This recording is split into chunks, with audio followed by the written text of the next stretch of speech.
sat down with his disciples. The Jewish Passover festival was near. When Jesus looked up and saw a great crowd coming towards him, he said to Philip, "Where shall we buy bread for these people to eat?"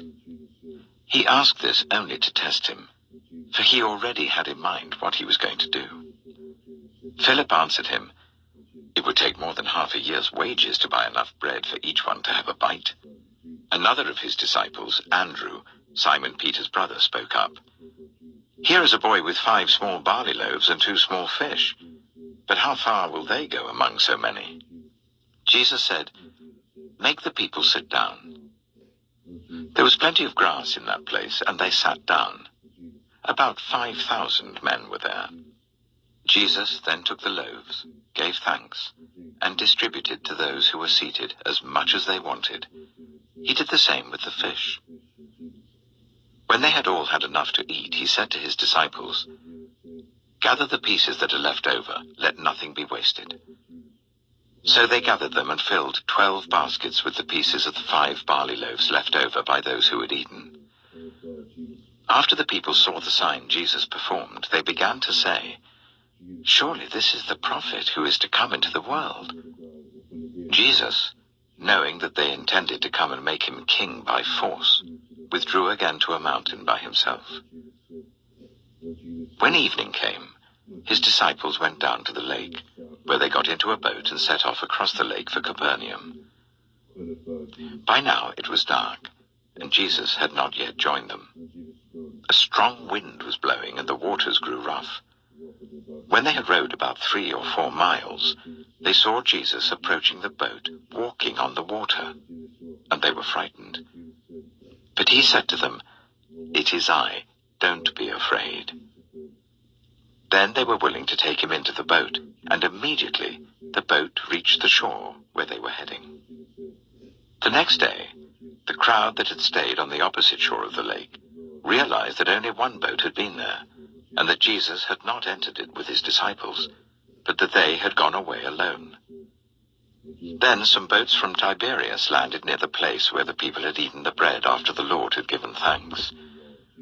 Once the crowd realized that neither Jesus nor his disciples were there, they got into the boats and went to Capernaum in search of Jesus.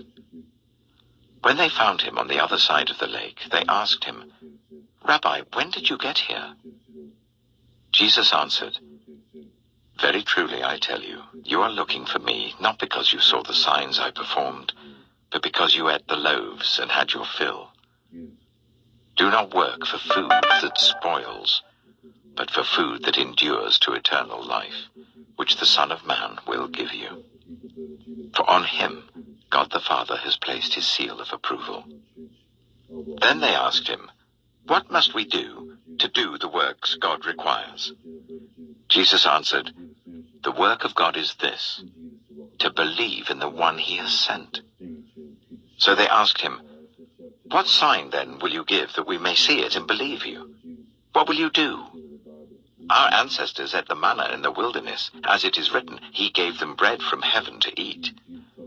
Jesus said to them, "Very truly I tell you, it is not Moses who has given you the bread from heaven, but it is my Father who gives you the true bread from heaven.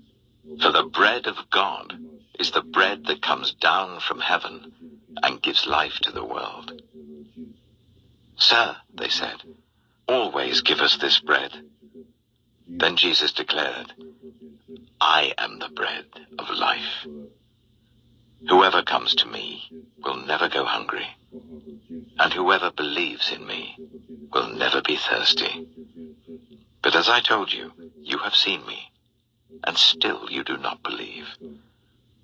All those the Father gives me will come to me, and whoever comes to me I will never drive away.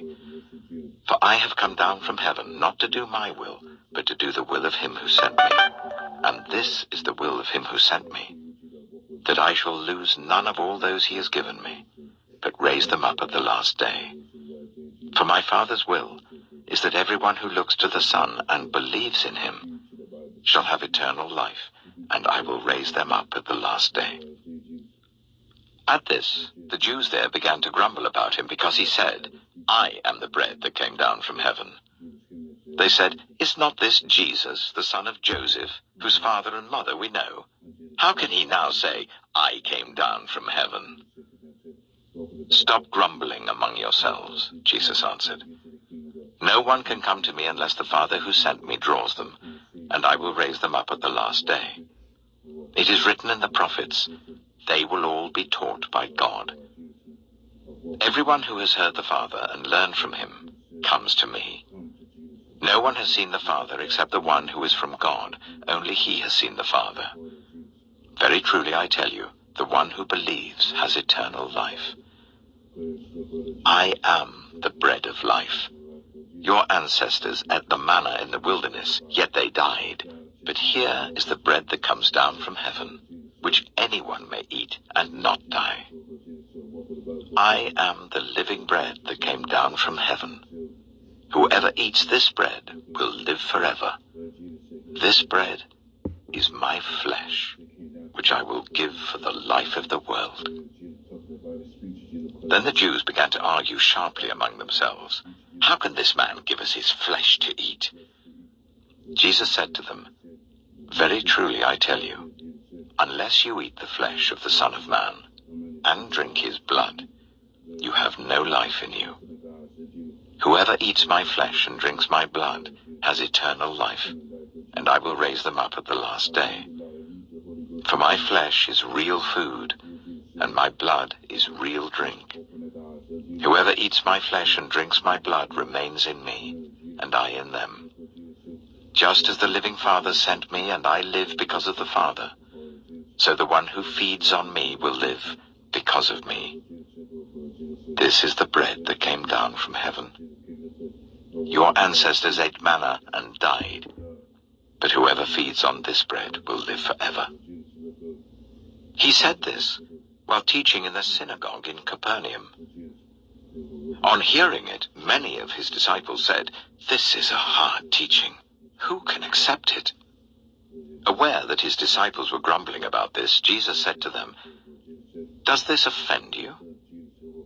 Then what if you see the Son of Man ascend to where he was before? The Spirit gives life, the flesh counts for nothing. The words I have spoken to you, they are full of the Spirit and life. Yet there are some of you who do not believe." For Jesus had known from the beginning which of them didn't believe and who would betray him. He went on to say, "This is why I told you that no one can come to me unless the Father has enabled them." From this time, many of his disciples turned back and no longer followed him. "You do not want to leave too, do you?" Jesus asked the 12. Simon Peter answered, "Lord, to whom shall we go? You have the words of eternal life. We have come to believe and to know that you are the Holy One of God." Then Jesus replied, "Have I not chosen you, the 12? Yet one of you is a devil." He meant Judas, the son of Simon Iscariot, who, though one of the 12, was later to betray him. John chapter 7. After this, Jesus went around in Galilee. He did not want to go about in Judea, because the Jewish leaders there were looking for a way to kill him. But when the Jewish festival of Tabernacles was near, Jesus' brothers said to him, "Leave Galilee and go to Judea, so that your disciples there may see the works you do. No one who wants to become a public figure acts in secret. Since you are doing these things, show yourself to the world." For even his own brothers didn't believe in him. Therefore Jesus told them, "My time is not yet here. For you, any time will do. The world cannot hate you, but it hates me because I testify that its works are evil. You go to the festival. I'm not going up to this festival because my time is not yet fully come." After he had said this, he stayed in Galilee. However, after his brothers had left for the festival, he went also, not publicly, but in secret. Now at the festival, the Jewish leaders were watching for Jesus and asking, "Where is he?" Among the crowds there was widespread whispering about him. Some said, "He is a good man." Others replied, "No, he deceives the people." But no one would say anything publicly about him for fear of the leaders.